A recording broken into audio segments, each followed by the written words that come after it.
Merhaba arkadaşlar, PES Sevenler Birliği kanalına hoş geldiniz. Bugün 31 Aralık 2023 tarihi, 2023 senesinin son günündeyiz arkadaşlar. eFootball 2024 oyununda bugün, yarın, önümüzdeki haftalarda bizleri neler beklemekte, gündemdeki konular neler, bu videomuzda onlara bakacağız. Konami'nin geçen haftalarda yaptığı bir açıklama vardı. Bugün yılbaşına özel 2 tane ücretsiz açma hakkı verecekler. 8 Ocak tarihinde de yine 2 tane ücretsiz açma hakkı vereceklerini söylediler. Destansı paketten ve hangi destan sonuçları olacağıyla alakalı herhangi bir açıklama yapmadılar arkadaşlar. Dediler ki o an mevcut olan destan sonuçların yer aldığı paketten 2 tane ücretsiz açma hakkı vereceğiz. Bugün şu an destansı paket yok fakat gelecek.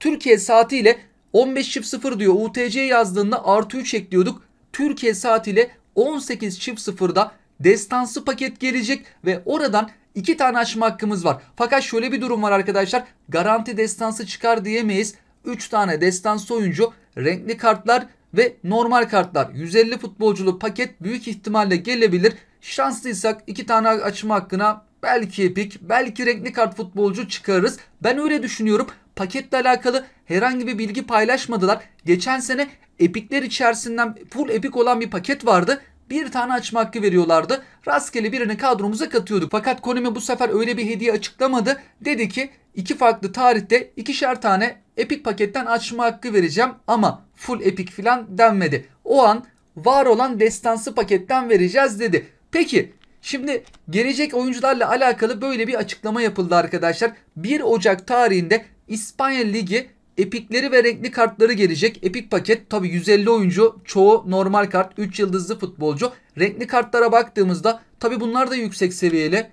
Bu isimler de yer alacak. Peki hangi epikler olacak? Şimdi şu ana kadar gelmeyen İspanya Ligi hücumcu epiklere baktığımızda, güçlendirici epiklere, mesela Cruyff, Van Nistelrooy, Luis Garcia, bu kartları gelmedi. Raul'un, Rivaldo'nun, Zamorana'nın, Forlan'ın, bunların güçlendirici kartları, bu oyuna eklenen kartları hiç gelmedi arkadaşlar. Beklenen epikler bunlar. Cruyff, Raul, Forlan. Renkli kartların yanına bu 3 tane epik futbolcu, gerisi normal kart futbolcu. Benim düşüncem, bu paket hani Türkiye saatiyle akşam 6'da gelir ve bu paketten 2 tane açma hakkı verirler yönünde. Yılbaşı hediyesi için bambaşka farklı bir paket getirip 2 tane açma hakkından sonra yok edip sonra bu paketi mi getirirler? Bence öyle yapmazlar. Benim kişisel düşüncem şu arkadaşlar. Bence bu paket akşam 6'da gelecek ve 2 tane ücretsiz açma hakkımız var. Sonrasında eFootball paramızla açmaya devam edebileceğiz. Ben öyle bir hediye, öyle bir paket düşünüyorum. Sizler de bu konuyla alakalı yorum ve görüşlerinizi bizlerle paylaşabilirsiniz arkadaşlar. Konami'nin açıklamasına baktığımızda diyor ki mevcut olan ve destansı oyuncuların yer aldığı paketten 2 tane ücretsiz açma hakkı vereceğiz. Haftaya da İtalya Ligi'ne özel epik paket gelecek. O zaman o paketten de yine 2 tane açma hakkı verecekler. Ki haftaya gelecek paket 8 Ocak pazartesi günü açıklandı.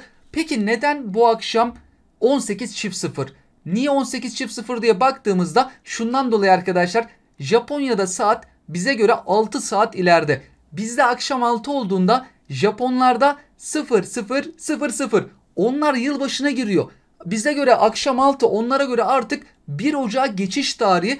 Paketi ve hediyeyi o zaman getirecekler. 1 Ocak, evet, Japonlara göre 1 Ocak ama bize göre daha akşam 6. Daha 31 Aralık bitmedi bize göre. Japonlar tamamen kendi saatine, kendi takvimine göre planladı. Büyük ihtimalle bu İspanya epik paketi gelir ve biz de şu 3 tane epik de bekleniyor. Bunlar için 2 tane şansımızı deneriz. Benim öngörüm, düşüncem bu arkadaşlar. Sizler de tahminlerinizi bizlerle paylaşabilirsiniz. Akşam 6'yı ben de merakla bekliyorum. Bir aksilik olmazsa hemen 6'da telefonun başında olacağım. Videosunu çekip sizlerle paylaşmaya çalışacağım. 2 tane bugün top açma hakkı, 2 tane de haftaya pazartesi olacak olan İtalya epiklerinden verecekler gibi görünüyor. Garanti epik açıklaması da olmadığı için şanslıysak epik futbolcu çıkaracağız gibi görünmekte. Gündeme devam ettiğimizde Konami'nin bazı önemli açıklamaları vardı. Konami herkese olmasa da bazı kişilere 100 eFootball parası özür hediyesi verdi. Geçen hafta gelen Trubin isimli kalecimizin kartında sıkıntı olmuştu görselinde ve geçen hafta Cuma günü, bu geçtiğimiz Cuma değil de bir önceki Cuma günü oyun bakıma girmişti. Konami de Trubin için eFootball parası harcayıp üstüne çıkaranlara 100 e-futbol parasını gönderdiğini söyledi. Ama burada şöyle bir durum var. Bazı arkadaşlarımız da yazmıştı. Ben e-futbol parası harcadım ama bana 100 e-futbol parası verilmedi ve ben Tribün'i çıkardım diye.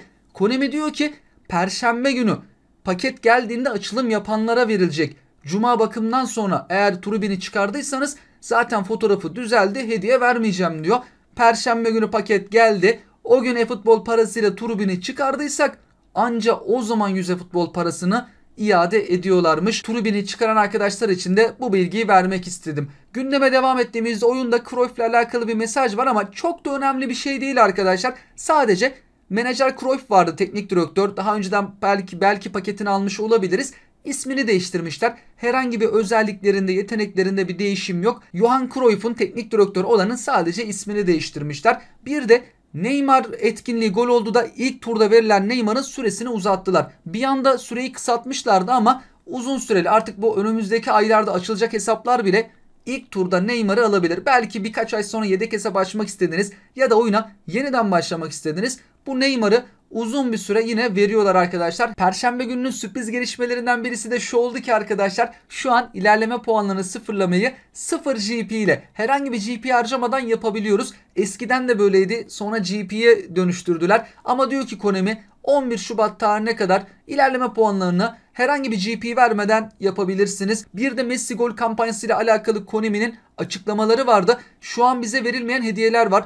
5 tane 10.000 DP ve en önemlisi 150 futbol parası. Biz şu an yaklaşık 700 milyon gol civarındayız. 800 milyon gol kaldı. Orada da 5 tane beceri antrenörü verilmekte. Bu hediyeleri ne zaman verecekleriyle alakalı açıklamaya baktığımızda Ocak 2024 ortasında dağıtacağız diyorlar. Ya ayın 11'inde verirler ya da 18 Ocak tarihinde en geç bu hediyeleri artık bizlere, gol atan atmayan herkese bu hediyeleri verecekler. Perşembe gelecek oyuncular da açıklandı. Konami çalışanları tatile ayrıldığında her şeyi hazırlıyorlar ve erkenden çoğu şey paylaşılıyor. Perşembe günü bizim ligimizin oyuncuları gelecek ve adaylı sözleşme olarak gelecek ayın futbolcuları. Perşembe olacak isimler de bunlar arkadaşlar. 5 yıldızlı futbolcular var.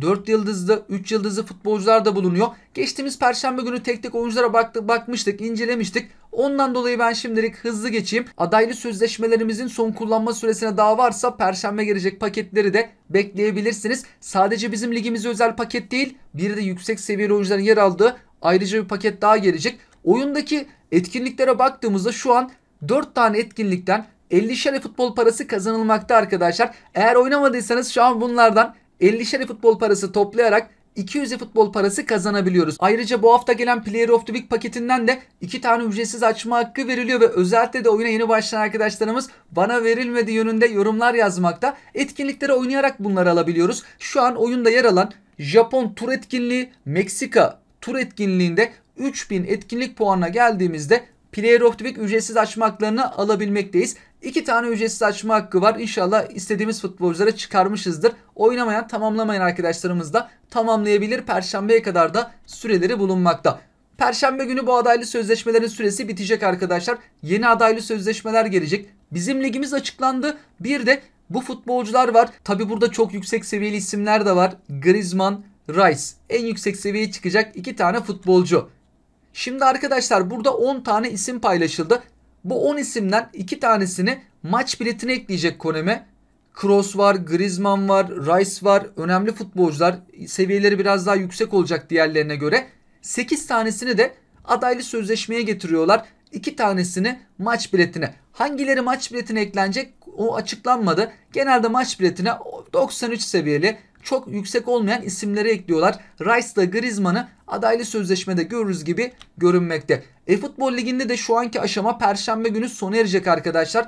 Bulunduğumuz klasmana göre de hediyeler alacağız. Daha önce ulaştığımız en yüksek klasmana göre de bizi tekrardan alt klasmanlara atacak. Örneğin en yüksek 1. klasmana çıktıysak 4. klasmandan başlayacağız. 2. klasmana çıktıysak en yüksek çıkabildiğimiz yer eFootball Ligi'nde 2. klasmansa o zaman da 5. klasmandan tekrardan başlayacağız. Benim ligime de yeni kiralık oyuncular eklendi. Perşembeleri değişiyor. Bu hafta eklenen en yüksek seviyeli isimlere baktığımızda Edgar Davids ve Delit. Yarın Inter Milan takımları için de bir tane ücretsiz açma hakkı verilecek. İnşallah şu ana kadar en çok istediklerimizi çıkarmışızdır arkadaşlar. Çıkaramadıysak burada en yüksek seviyeli isim Hernandez 99, Bastoni 98. Yarın yine deneyeceğiz. Buradaki tüm futbolcuları çıkaracağız aslında ama önemli olan hani en çok istediğimizi erkenden çıkarabilmek. Ve yarın 50 futbol parası günü, eğer oyuna her gün giriş yapıyorsak Perşembeden itibaren her gün oyuna girdiğimizde 5. gün günlük girişlerde 50 futbol parası verilmekte. Her gün oyuna giren arkadaşlarım yarın 50 futbol parasını da alacaklar. Bir de menajerlere baktığımızda bu kısım diziliş kısmı mobil için geçerli. Konsolda oynayan arkadaşlarımız dizilişte istediği gibi değiştirebilmekte ama mobilde farklı dizilişlerde oynamak istiyorsak takımı seçmemiz gerekiyor. 5-1-2-2 dizilişi oyunda da var ama oyunda ofansif orta sahaların arasındaki mesafe biraz daha fazla. Mesela biraz daha yakın olsun istersek İtalya Ligi'nde Monza takımı bu 5-1-2-2'yi kullanmakta ve haftalar sonra bu dizilişimiz geri döndü. 4-1-3-2 dizilişi, kanatlı 4-3-1-2, kanatta istersek göbek yapabiliriz. Şu an sadece bir tane takım var, o da İspanya 2. Liginde yer alan Levante takımı. İspanya 1 değil arkadaşlar, 2. Liginde yer almakta. Brezilya'da Santos takımı 2 ofansif orta sahalı, 2 santraforlu 4-2-2-2 dizilişini kullanmakta. Fransa milli takımının dizilişi, milli takımların dizilişi değişmedi. Ben böyle zaman zaman sizlerle paylaşmak istiyorum. Oyunda etkili 4-4-2'lerden bir tanesi de Uruguay milli takımının dizilişi. Oyunda da var ama orada kanatlar gerideydi. Burada biraz daha ileride ve merkeze biraz daha yakın. Ayrıca 8 Ocak haftaya pazartesi, yarın değil haftaya pazartesi İtalyan epik futbolcuları gelecek. Tabi renkli kartlar açıklandı. Bu renkli kartlardan da yola çıkarak gelecek epikler tahmin edilmekte. Savunma futbolcuları gelecekmiş arkadaşlar. Bu isimler var ve bu futbolcular stoper, kaleci, defansif orta saha. Peki epikler kimler olabilir? Tahmin edilen isimler bunlar. Maldini, Aldair, Bargomi. Tabi bunların dışında da bazı epik futbolcular var fakat gelmeyen, resimleri belli olan bu 3 futbolcu biraz daha ön planda. Büyük ihtimalle yılbaşı hediyesinde 8 Ocak'ta 2 tane ücretsiz açma hakkı verecekler ya arkadaşlar. Bu paketten verebilirler. Ben öyle düşünüyorum. İspanya Ligi paketi bugün 6'da gelir. 2 tane oradan, 2 tane de haftaya buradan ücretsiz açma hakkı verirler. Epik ya da renkli kartlardan birisini çıkarabilir miyiz? 150 tane de futbolcu var. İstenen futbolcuyu çıkarmak çok ama çok zor. Yılbaşı hediyelerinde ne yazık ki böyle yaptılar. Geçen sene en azından garanti epik hediyesi vardı. Bir tane açıyorduk fakat epikler içerisinden açıyorduk. Bir tane çıkarıyorduk. Şimdi epik çıkaramama durumu da var. Çünkü 150 futbolcu içerisinden çıkarmak, renkli kart bile çıkarmak gerçekten çok zor. Sizler de yorum ve görüşlerinizi bizlerle paylaşabilirsiniz arkadaşlar. 2023 senesinin son neler gelecek videosunun da sonuna geldik arkadaşlar. Akşam 6'da paket geldikten sonra ben de sizlerle paylaşmaya çalışacağım. Şimdiden herkese mutlu, sağlıklı, güzel bir hafta dilerim. 2024 yılının da ülkemiz adına, insanlık adına 2023 yılından daha da güzel geçmesini temenni ederim. Sizlere şimdiden mutlu yıllar, hoşça kalın.